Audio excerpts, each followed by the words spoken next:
Bismillahirrahmanirrahim. İhtibarıгызга milli madani programmabızның bugünkü çıgarılışын taqdim etamiz. Assalamu alaykum aziz milletteşler. Biz indi sizge bugün 5-nji programmabızны taqdim etamiz. Bugün bizim programmada ür-яңа sahifeler bulur. Bäxetke programmabızны hazır Tatarstanda, Başkırtstanda gına түгел, şet illerde de qaraylar eken. Bu haqda bizge haberler kire. Hazret, uzgan programmadağı yofrak kırmızkaları bir kimni de bir taraf kaldırmagan bit. Doğru fikir. Ulug halkımızның ağız jawharlarında hizmet itigiz. Kırmızkalardan örnek alığız degan makalını da iste tutup, hizmet, barıtik hizmet, gamel hem gıibadat hakkında söz alıp barıldı. Büyük İslam galimimiz Riza Fakhriddin janapları bulay dedi. Biz bita turgan kavim tugul, belki dünyada мәңгі turur, hem başka milletler bilen yer yüzünden faydalanıp yaşar için kelgen millet balaları. Demek yer yüzünde balkıp yaşar için hizmet, barıtik hizmet bilen gine erişu mümkün. Bugünkü İhlas saati minutlarında bizim tomaşaçılar tağında kızıklırak sahifeler kita turgandır әлі. Milli ahlakı bulmagan milletinin medeniyeti de bulmaz diyenler İslam galimlerimiz. Biz bugün hiçbir zaman tuzmagan, tavşalmagan, bik eski zamanlardan birli cemlemizni, halkımızını, İslam'ını ruhlandırgan, dünya azan okuy deb isimlengen nefis film takdim etacak biz. Tağda siz münecetler, halkımızın jir sanatından bir neçe eser işitirsiz. Ondan soň indi köklerdeki mühür dip isimlengen kuşlarının köklerde, havalarda ışışının teknolojisi hakkında tağda bir nefis film takdim etacak biz. Ede güzeli İhlas saatin birgeleşip güzden geçerik. Ol canlarınızga rahat, tenlerinizge sihat getirsin.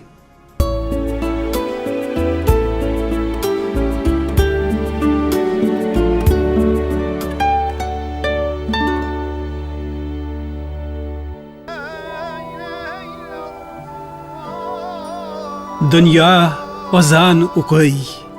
14 asır evvel yangıradı kinet tekbir bir gün cihanның türünde. Kökler hem jir, kişiler hem ferişteler hayran buldu. Tınga kaldı urman, şişmeler de akmay tınladı. Söyley, galemnin efendisi Hazreti Muhammed'ge bişiklik itken kökler güzeli bizning zangar planetabız. Sınından hiç kesilmedi, takbir yangıradı, günler, yıllar boyu köterildi manaralardan. Zangar planeta tilge kildi de aytdı. Men şunun için yaratıldım.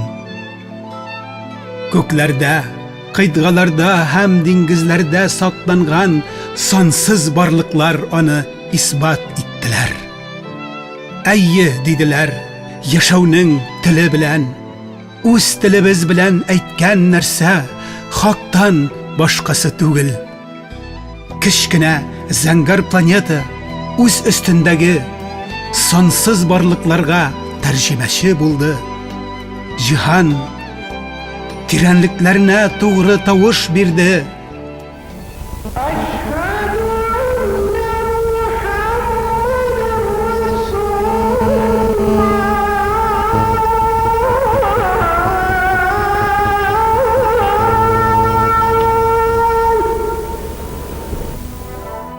Bu yer şarımızda her mizgil bir urunda kıyaş çıkar, başka urunda bayır.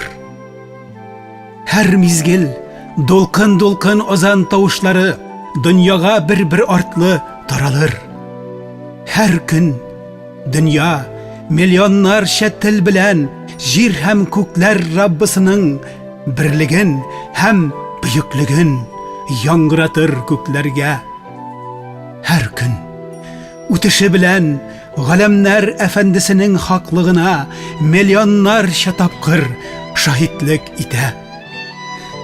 Her gün 20 milyon şakırım yol boyunca tavhid tavuşların şaşıp eğlengen dünyanı alem yıldızlarının күзі bilen күрер, fəriştələrinin qulağı bilen işitir. Kişiler ул tavuşqa iminlikке taба yıgırır. Ülkeler hem kıydğalar saf bulur Rabbisinin huzurunda. Saflar nöbetçisi bir-birsine haber iter kıyaş ardından. Azanның birsi bitmesden başlanır başkası. Bir saat kibik işli dünya, kan tamırı tibişi kibik olar Allahu Ekber deyip. Bildesiz gılamlarga ul tavuşlarının hemmesi yangırar bir simfoniya bulup.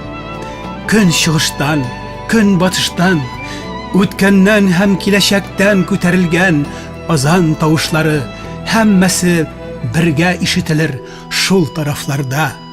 Dünya hır tavuşlu, güzel avazlı bir azanşı bulup eğlenir Rabbinin cihanında. Dünya hır tavuşlu, güzel avazlı bir azanşı bulup eğlenir Rabbinin cihanında. Dünya hır tavuşlu, güzel avazlı bir azanşı bulup eğlenir Rabbinin cihanında.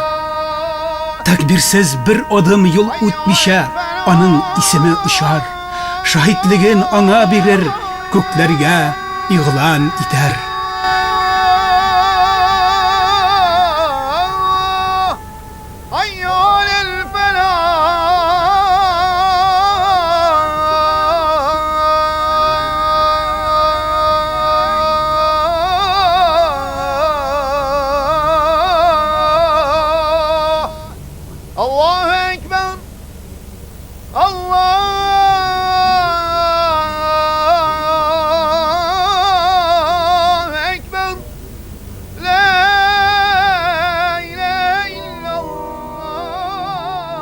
Alemnin Rabbisine, köklerde hem jirde delil izlevşiler, planetamız üstünde yaşavşiler, bu hır hem güzel avazga kulak salsınlar.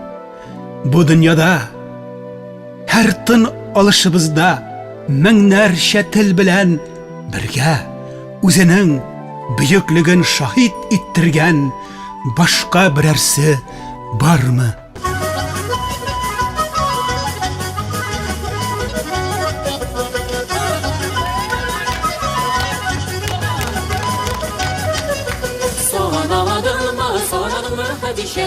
Küttü barı bittin niye girmedin işe. Naza güler bilen Lefetliler ilerimde sigen yarlar bilen. Naza para bedeli siyesin mi sinisin mi helus kayem eydeli. Naza giye kuyup sigen yarımında tübür şunlar bu gelin bölüp.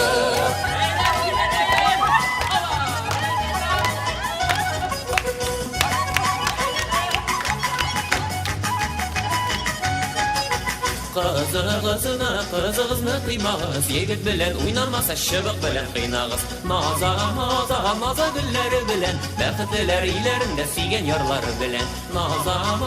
Naza para beldeli siyesin mi simisin mi ey dost kayım eydeli. Naza giye koyup sigen yarımında tübür şunlar bu gelin bölüp.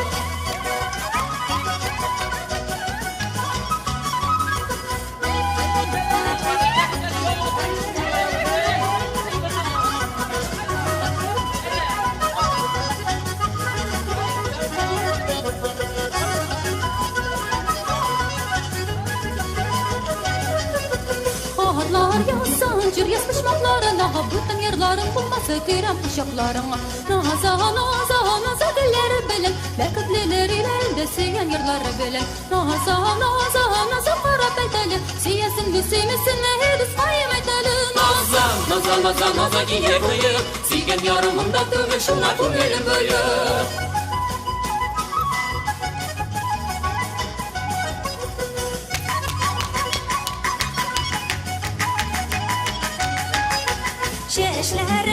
Şeşlerimni tarata Etma turum kendin direm abiyim kimni yarata Naza naza naza gülleri bilen Bəxtliler ilerinde siyen yırları bilen Naza naza naza qara bilteli Siyesin mi siymesin mi Duzqaya mikteli Naza naza naza naza giye bıyık Sigen yarımında dövür şuna kumgelim bıyık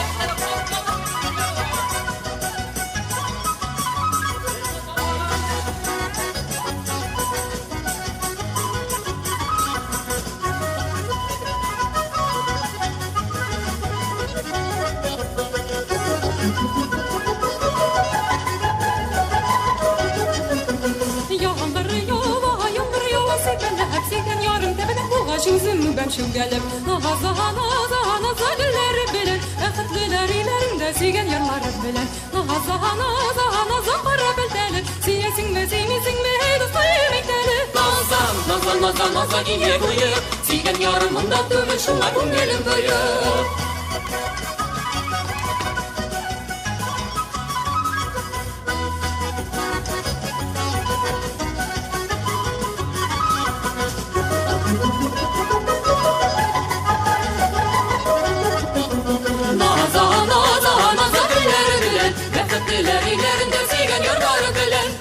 Көкләрдәге мөһер ошау җирнең тарту көченә каршы торудыр. Миллиард тапкыр триллион тонналык тартылышка берничә 100 граммлык кечкенә гәүдәнең каршы торуыдыр. Зур дөнья аны аска тартып төшерә алмый. Ул канатларын ачты икән, һавада булыр. Үзен күтәргәннән күтәрер һәм күтәрер. Бик җиңел, йомшак һава дулкыны кошның очуына ярдәм итә. Ошчык бер канат тибрәтүе белән һавага калкыр. Әнә шулай кош дөньяның тартышына каршы торыр. Һава исә эчендә үзеннән тагы да авыр булган кошны алып бара. Кошның гәүдәсенә бик нык итеп берләшкән йомшак мамыклары канат какканда бер-берсеннән аерылышалар. Һава кошның гәүдәсендәге йомшак мамык эчендә урын ала.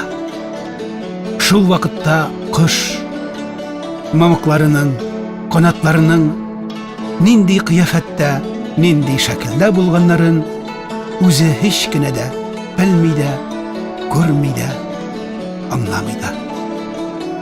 Ул Раббысы тарафыннан фақат үзенә генә бирелгән кабилият, сәләтен үзенә илһам ителгән шәкелдә файдалана гына белә. Күтәрелү куәте нидән? Алга этелү куәте нидер? Каршы тора алу нәрсәдән? Кош буларны һич кенә дә белмәс. Ләкин буларның бөтен хисаплары ниндидер бер кошның гәүдәсендә ошау инженериясы өчен ирешелгән бер хыялдан да артык камиллек, мөкәммәллекнең үрнәгедер. Һәр нәрсә кошның мөкәммәл итеп очышына күрә планлаштырылган. Тын алу системасы, эчке агъзалары, скелет системасы, сизем агъзалары, канатлары, койрыгы, гәүдәсенең һәр тарафыннан төрле вазифага яраклаштырылган мамыклары кошны очыртыр өчен җайлашканнар. Кеше күзе анда һичбер җитешмәүчәнлек, зәгыйфлек таба алмас. Кошның очуы җиргә һәм күкләргә бер ара каршы тора алуыдыр. Чөнки ул җир һәм күкләр Раббысының исеме белән очар. Аның исеме белән очкан кошның каршысында күкләр ачылыр, дөнья кечкенә булып калыр. Һәм һәр канат кагышында бер йомырка сарысыннан миллионнарча гүзәллек чыгарып, дөньяны, галәмнәрне сөендергән бер илаһи сәнгатьнең мөһре басылыр күкләргә.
Ni kadar şatlıktır ki bizlerge balkış kile, gündelik meşakkatlerden, sağışlardan, hasretlerden ayırgan bir program başlayız. Balkış programmasında siz milletimizin yüzük kaşı bulurday şahısları, görkem aileleri bilen tanışırsınız. Jımğa hem her jımğa kişki saat 8'de ışırışkan sayın biz sizlerge jan tanışlığı bülek iteşekimiz. Balkışını korağız, Qabat qarağız. birgeleşip korağız. Hürmetli Balkış programmasını qaroşular, biz programımızın ikinci ilişinde yüzük kaşı rubrikasını takdim etemiz. Hazret, bula bit şunday kişiler, onlar köp yaşasalar şu kadar yaş, tirimek, zirek bulup kalalar. Doğru, var şunday kişiler. Onlar ahirette bulsa da tiri hem yaş. Var şunday kişiler. İşan bulsalar da öyle kıvıklar. Lakin Murat abzıyımız Karimov, ol bizden yüreklerge, bizden sabiylik şağımızdan kirgen şöhretli zat. Bizden ufamızda bulay diler. 95'i de tulmağın kişini yap yaş diler. Bizge halk şairinin fatirine barıp, anın bilen söyleşip oturup, felsefe kuru bəxti dedi. Biz şol minutlarını televizor qaroşularga da takdim eterge tileybiz. Avrupa'nın büyük fikir adamı Victor Hugo bulay dedi. Bir milletinin büyüklüğü onun sanı köplüğünde tügül, belki ilim ve mağrifet bendelerinin köplüğü bilen, sanı bilen bildeli bulur dedi. Murat abzıyımız Karimov halkımızını hürmet ve büyüklük iyesi itken aluh şairimiz, mukaddes yazışımız. Poeziyaga sizgir yürekli, көтәренке көңелле, үткен күзле яңа bir şair килә, дип яза Мустай Кәрим Марат Кәримов турында һәм ялгышмый. Яшь талант улуг әдипнең сүзләренә көферлек китерми. Затлы агачның тамырлары да затлы. Марат Кәримов ныклы, зыялы нәселдән. Зиянчура районының Күгәршин авылында укытучылар гаиләсендә туып үскән малай кечкенәдән аң белемгә омтыла. Яңаша фикерли белүче ата-ана улларына ныклы тәрбия генә түгел, намус, иман орлыкларында салып калдыра. Безнең үй тулы татар башкорт китаплары иде. Безнең авыл тирәсендә барсы да башкорт авыллары. Алар көндә әти белән әни янына килә торганнар, үтеп барышлый да, булай да киләләр иде. Өйдә курай тарту тавышы бер вакытта да тынмады. Скрипкада уйнаучылар да күп иде. Гомумән бүтән теге укытучылар безнең өйдә була торганнар иде. Оннан әти башкорт авылларында мәктәпләрдә ачып йөргән кеше ул. Зиянчура педагогия училищесын тәмамлаган булачак язучыга мәктәптә укытырга да, комсомолда эшләргә дә туры килә. Мөгаен, Мәскәүдә Үзәк комсомол мәктәбенең журналистика факультетында уку, аннары Максим Горький исемендәге югары әдәби курсларын узу, чит төбәк, чит ил студентлары белән аралашу, аның яшьтән үк иҗат сферасын киңәйтә. Фикерләү, иҗатчы буларак дөньяны кабул итү дәрәҗәсен билгелидер. Үз гомерендә Пионер журналын җитәкләү, дистә ел буе Һәнәк журналына җитәкчелек итү дә язучының улуг шәхес булып җитлегүенә җирлек булдыра. Шаулап гөрләп торган язучылар тормышы, төрле очрашулар фоторәсемнәрдә генә түгел, каләм иясенең хәтер сандыгына да шыплап тутырылган. Кечкенәдән тапкыр, шаян малайның күренекле сатирик-юмористик булып үсүе гаҗәпмени? Теге бәләкәй вакытта инде шомырт җыя торган тугайда. Вишниктан куркайдык инде. Вишник тиз генә килеп тутырды, бидрәләрен алып китердек. Шунда алар куркмасын өчен мин шундай бер такмак чыгарган хәтердә. Олы юлдан шабып килә озын мыеклы лесник. Без күмәкләшеп барыйк та лесник мыегын ишник. Менә шундай şeyләр, шундай әйберләр яза торган идем мин. Ondan соңыннан да теге юмористик шигырьләр язып, аны сәхнәдән сөйли торган идем. Менә шулай. Ondan яшьлек, мәхәббәт килә торган вакыт, ансы инде мәхәббәт шигырьләре языла башлады. Шулай да сатира бар үзенекен итте. Узак еллар барыбер сатирага кайтырга туры килде. Чөнки сатира өчен азык бик күп иде безнең заман өчен, хәзерге заманда да шулай ук. Бүгенге көндә бихисап лирик һәм сатирик юмористик китаплар авторы Фатих Кәрим исемендәге әдәби премиягә дә, Башкортстанның атказанган мәдәният хезмәткәре дигән мактаулы исемгә дә лаек. Инде 2003 елда ул Башкортстанның халык шагыйре дигән югары исемне ала. Гадиллекне изләүче, туры сүзле язучыга бәхет сәгате тиз генә сукмый. Сатирик каләме булган язучыга күп авырлыкларны кичәргә туры килә. Эзәрлекләү баштан ашты. Мәсәлән, мин шайтан котыртты дигән хикәя язган идем. Аны бер югары гына урында утырган кеше бер хикәя яза, шуннан ялагайлар аның хикәясеннән пьеса эшләйләр, радиопостановкалар эшләйләр, итәгдә кинога, хәтта кинога барып кино төшерергә дә җыеналар. Менә шул шушы герой турында шайтан котыртты дигән хикәя басылды. Мин аны 84-нче язган идем. 85-нче елның 1-нче санында сәнәктә басылып чыкты. Аны обком секретаре үзенә алган, бу минем хакта дип. Һәм шуннан эзәрлекләү китте бик нык. Нидән китапларны төшереп калдылар планнан, чыгыш ясауларны туктаттылар. Минең редакция ишекләре ябылды. бүтін яқтан, хәтта Мәскәүдә китап чыга тиеш иде, онда да шалтыратканнар. Бүтін жерде ябык, юллар ябык иде. Менә шундый заманда яшәп калдым. Ләкин ата-ана тәрбиясе, тамырлардан килгән намус һәм иман язучының рух ныклыгын саклауга ярдәм итә. Аның таланты лайыклы бәяләнә. Бүгенге көндә Марат Кәримов башкорт һәм татар халкының йөзек кашы, ике халык әдәбиятының түреннән урын алган улуг язучы. Әдип бүгенге әдәбият язучының социаль статусы хакында һәр даим борчылып яши. Дөреслекне әйтә белү, ул хәзерге заманда, элекке заманда бигрәк кыен иде. Хәзер дә әле әйтәләр дә, ләкин барыбер дөреслекне күбрәк кухняда сөйлиләр. Онсы да бар. Теге вакыт, ул совет заманы вакытында ул мәсьәлә бик кыен мәсьәләләрнең берсе иде. Ондан соң язучылар да үзләренең күңелдә булганнарын язмадылар бит. Алар теге партияның җитәкчеләренең партияның рупоры булдылар. Һәм үзләрен язмыйча шул яшәсен дигән шигырьләр яздылар.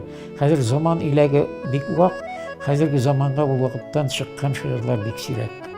Язучыларның абруйлы чагын, сүз кадерен сагынып яши ул.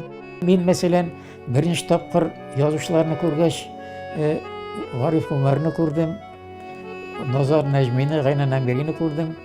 Шул тиклем шатлык кичердем. Менә мин кемнәрне күрдем дип шатланып бетә алмыйм. Артык көлеп җибәрмәс өчен тәнне чимитеп куя идем.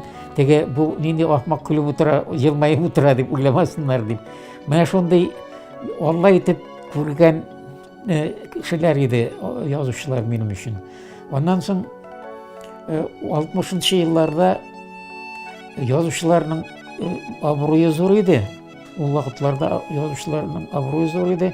Алар бик артык күп тә түгелләр иде. Мин, мәсәлән, 58-нче елны мине союзга алдылар. Ул вакытта язучылар союзында бер 20-дән артык кына кеше бар иде. Шул вакытларда. Һәм язучылар килү ул халык өчен бик зур вакыйга була торган иде. Без, мәсәлән, Атнабай белән бик күп авылларда йөрдек, Әнгам Атнабаев белән. Бер һәм истә калган, исләрендә калгандыр дип уйлыйм, чөнки бер елны Карайгөлдә йөргәндә мин сезнең авылда берничә тапкыр чыгыш ясыйм дип әйткән идем. Үзалдан кычкыралар, алдашма, син моннан 36 ел элек безгә Атнабай белән килгәнбез диделәр. Бүгенге әдәбиятның бәясе төшү, бер тиенгә тормас язмаларның китап булып басылып чыгуында нык борчый аны. Бүгенге әдәбият карата минем аз гына шигем бар. Әдәбият элек сайланып кына чыга торган әйберләр, хәзер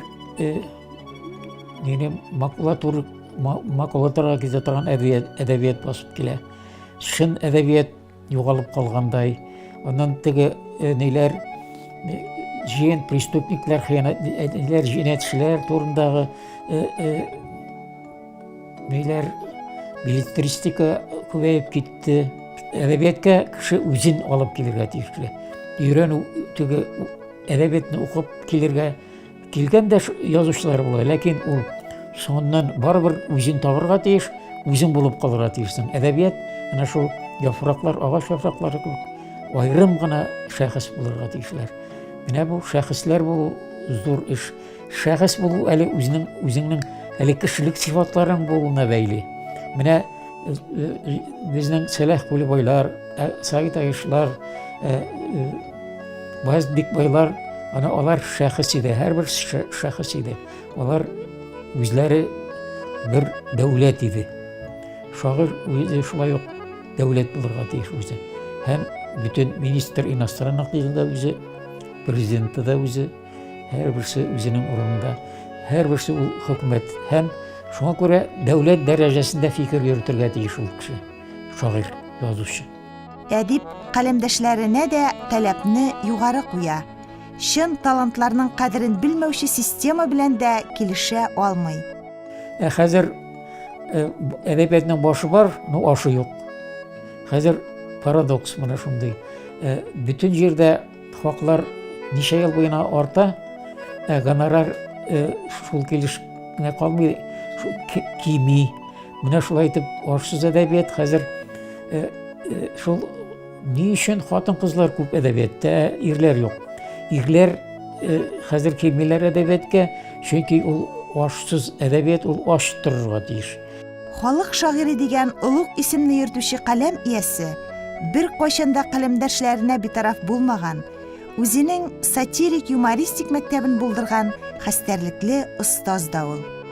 Кем анда безгә аяк чалып, эшкә таяк тыгып бәйләнә, белсен, җиргә яңа күчәр куйдык, җир без әйткән якка әйләнә. Шулай дип Марат абый 29 яшында иҗат иткән. 29 яшьтә шундый шигырьләр язган кеше ул, дөнья гаме, ил гаме өчен, халкы өчен янганча хисләр генә шулай дип әйтә ала. Шәхси сифатларына килгәндә Марат абый белән миңа бик күп сәфәрләрдә катнашырга туры килде. Мәскәүгә дә, Казанга да берничә тапкыр бардык. Аның белән кая барсаң да бик җиңел, мин аның белән теләсә кая разведкага бара алам.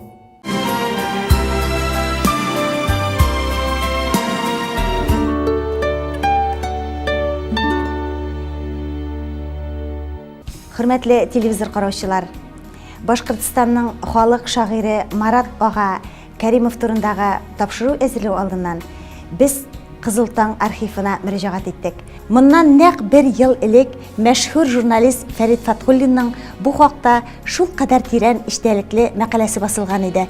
Шуңа күрә шушы сәхифәне әзерләүдә ярдәм иткәне өчен Кызыл таң гәзитенә һәм Фәрит абый Фатхуллинга рәхмәтсезләрен җиткерәсе килә. Менә шуның өчен аткан сайын Кызыл таң кирсен безгә аң дип дугалар да кылмактабыз. Без җан йөрәктән аткан сайын Кызыл таң кирсен безгә аң дип дугалар кылмактабыз. Кызыл таң газетабыз Зәмзәм белән Кәүсәр кебектер. Алух ислам галимнәребез булай диделәр: заманны хурламагыз, заман телгә килсә ялырсыз диде. Икенче бер ислам галимебез булай диде: искергән фикерләр тутыккан кадак кебек, һич тартып чыгарып булмас. Шөһрәтле фикер иясе Марат абзыебыз бу заманга мәдхия кылып һәм бу гасырга кадак каккан кеше. Без аның йөрәгенә җан тынычлыгы теләп, шәрифият, кадер-хөрмәт, гали дәрәҗәләр теләп дугалар кылмактабыз. Хөрмәтле телевизор караучылар, программабыз ахырына якынлаша. Һәр вакыт безнең белән булыгыз иде. Җомга көннәрендә кич сәгать 8-дә Туган тел программасыннан балкыш тапшыруын карарга онытмагыз. Хәзрәт, телевизор караучылар бит әле күрми калган программаларны карыйсылары килә. Алар аны каян эзләп табар микән? Программабыз әлбәттә Туган тел каналының һәм дә интернет шелтәренең Ихлас сайтында карау мөмкинчелеге бар. Безләрне карагыз, бергәләшеп карагыз, кабат-кабат карагыз, кардәшләр. Ул сезнең өйләрегезгә ям, ашларыгызга тәм, йөрәкләрегезгә илһам бирәчәк. Без очрашкан сайын сезләргә бер букет җан тынычлыгы һәм мөхәббәт бүләк итәчәкбез. Сау булыгыз, имин булыгыз, газиз милләттәшләр. Безгә хатлар языгыз, телефоннан шылтыратыгыз.